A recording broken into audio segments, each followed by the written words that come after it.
Hello, dear students. Once again, welcome to this YouTube channel. Today we have to discuss about escape velocity. Escape velocity means the velocity required to escape from the gravitation.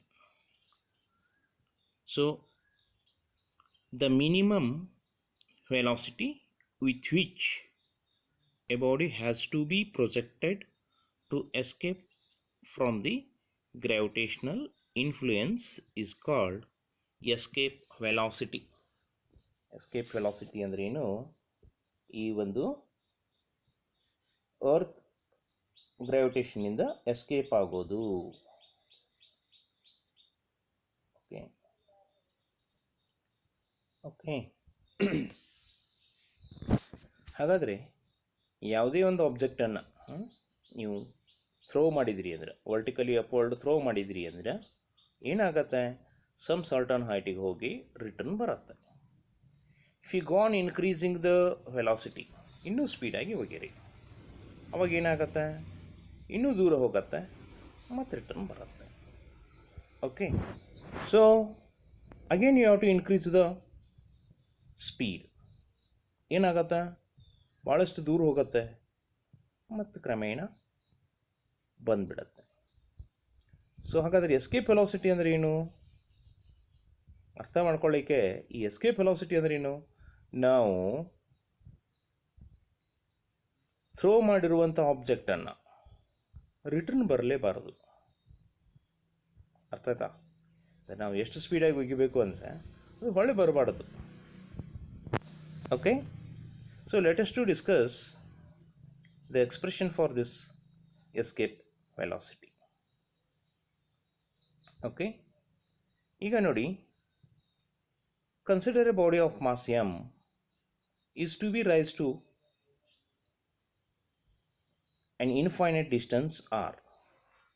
So work done ಏನಾಗತ್ತೆ? Force into displacement. Force into displacement. So force ಏನಾಗತ್ತೆ? That force F equal to g m1 m2 divided by r square. So displacement is r.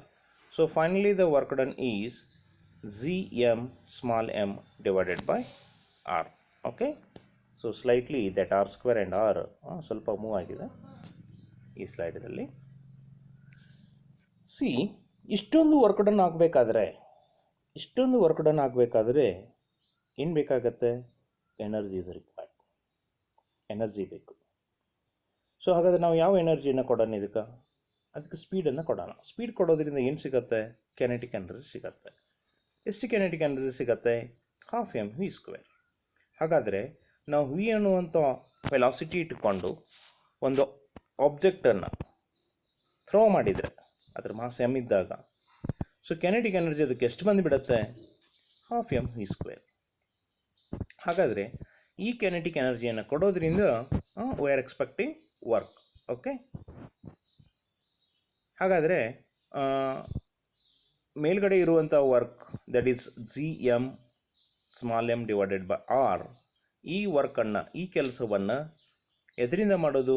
ಈ kinetic ಎನರ್ಜಿಯಿಂದ ಮಾಡೋದು. ಎಷ್ಟು kinetic energy? 12 mv². So just by equating these two, okay, 12 mv² ಮತ್ತು G M M by R. So ನಮಗೇನು ಸಿಗತ್ತೆ? Escape velocity equal to escape velocity, m get cancelled, small m get cancelled. By taking half that side it becomes 2. ಹಾಗಾದರೆ v² equal to ಏನಾಗುತ್ತೆ? 2g capital M divided by r ಆಗುತ್ತೆ. ಹಾಗಾದರೆ v ಬೇಕಾದಾಗ ಏನಾಗುತ್ತೆ? Square root, under root. ಹಾಗಾದರೆ ಈಗ ಈ ಒಂದು ಎಸ್ಕೇಪ್ ವೆಲಾಸಿಟಿ ಎಕ್ಸ್ಪ್ರೆಷನ್ ಏನು ಸಿಗುತ್ತೆ? ಸ್ಕ್ವೇರ್ ರೂಟ್ ಒಳಗಡೆ 2gr. ಯಾಕಂದ್ರೆ G M by R square capital G M divided by R square ಏನಾಗತ್ತೆ? Acceleration due to gravity. ಹಾಗಾದರೆ capital G into mass of the earth ಏನಾಗತ್ತೆ? gravity, acceleration due to gravity into r square. So ಹಾಗಾದರೆ just by substituting the values, okay, of z and r, okay, and by calculating,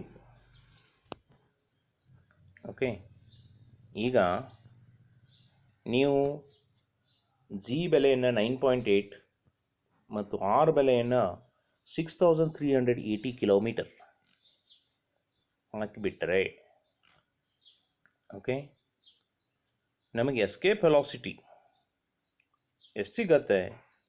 around 11.2 kilometre per second.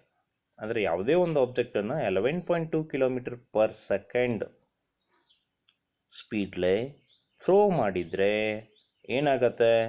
ಅದು return ಬರೋದೇ ಇಲ್ಲ, ಅದು escape ಆಗಿಬಿಡತ್ತೆ. ಎದರಿಂದ escape ಆಗತ್ತೆ? ಈ gravitational ಫೋರ್ಸ್ದಿಂದ, ಗ್ರಾವಿಟಿದಿಂದ escape ಆಗತ್ತೆ. ಅರ್ಥ ಆಯ್ತಾ? So and one more thing,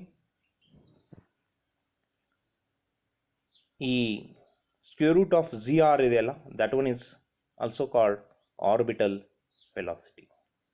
Orbital velocity that we can discuss in next part.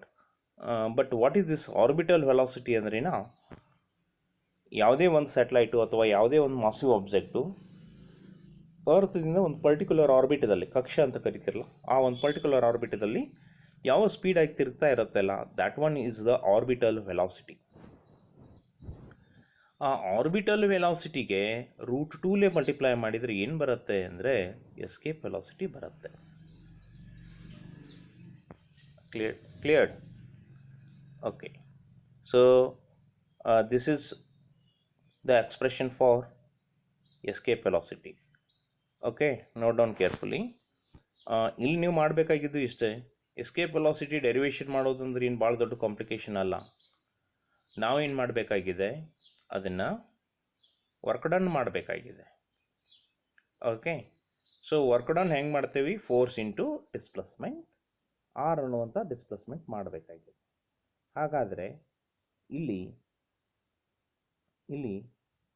ಆ ವರ್ಕ್ ಡನ್ ಆಗಬೇಕಾದ್ರೆ ಏನು ಬೇಕು?